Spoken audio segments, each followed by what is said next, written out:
Information is not knowledge, Albert Einstein is supposed to have said once upon a time. But how to come from information to knowledge? Let me introduce you to the value proposition of critical literacy. Classically, information conveys content based on the assumption that its relationship to reality has grown by natural laws. Critical literacy treats information of any kind, from the newsreel to the handbook, as a cultural artifact. A cultural artifact which can be, in the widest sense of the word, read.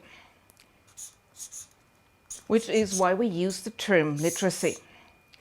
Critical, by the way, does not mean criticizing, it means critiquing, exploratorily reflecting on the manner in which information frames its content.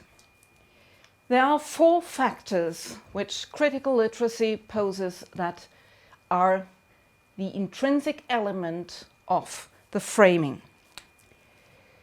Framing, as such, means to select a certain piece of content, putting bits into the picture and leaving out others, like, for example, the artificiality of information.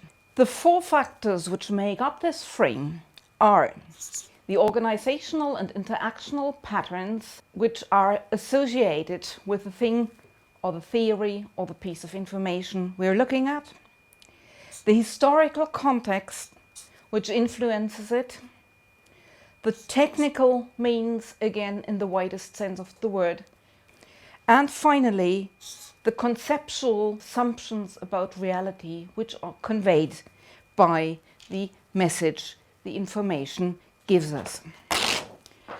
Critical literacy proceeds in 3 steps.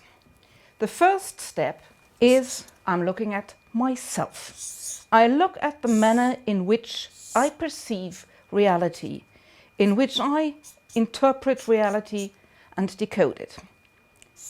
And I'm looking at the 4 factors framing my point of view to assess what I bring to the table. Organizationally speaking, I'm socialized by a democracy.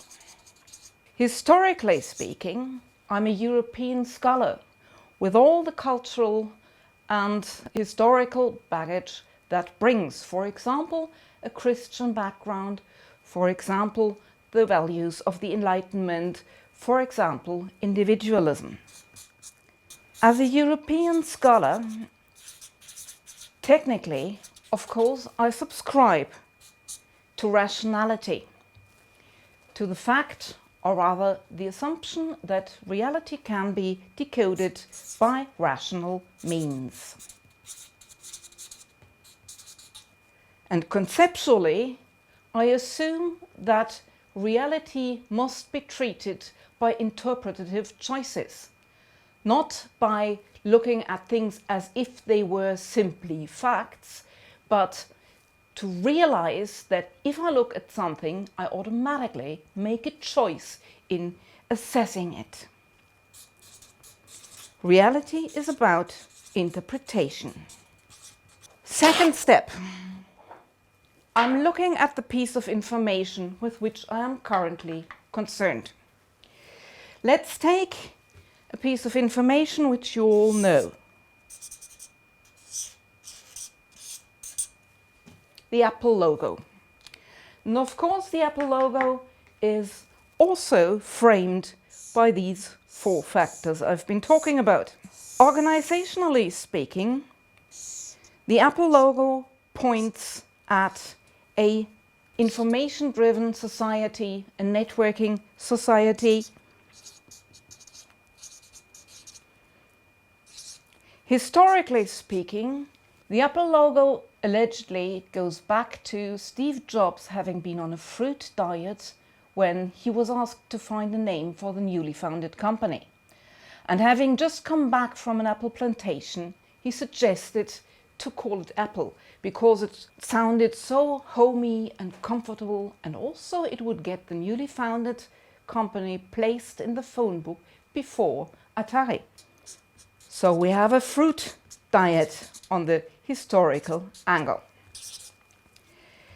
Technically, the logo is of course a marketing device. And conceptually, the logo says reality is about assessing and processing information. Right, so there we have the piece of information we are looking at, and now for the interaction between the two. How does the Apple logo and my point of view relate? And again, I'm looking at the 4 factors framing this interaction. Organizationally speaking, as I said, I'm socialized in a democracy. Looking at the logo, I realize that this democracy is very much info and tech driven.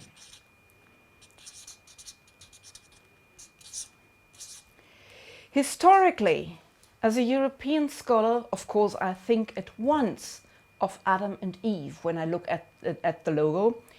Eve seducing Adam into eating the apple from the tree of knowledge, which has been explicitly forbidden by God. Technically, I look at the logo and see eat me, which of course translates into buy me. And here we come to the conceptual angle, because if you buy me, you will have the same absolute knowledge like God. You will be like God. You will have total and unlimited knowledge. And having acquired this knowledge through critical literacy, you've nailed it.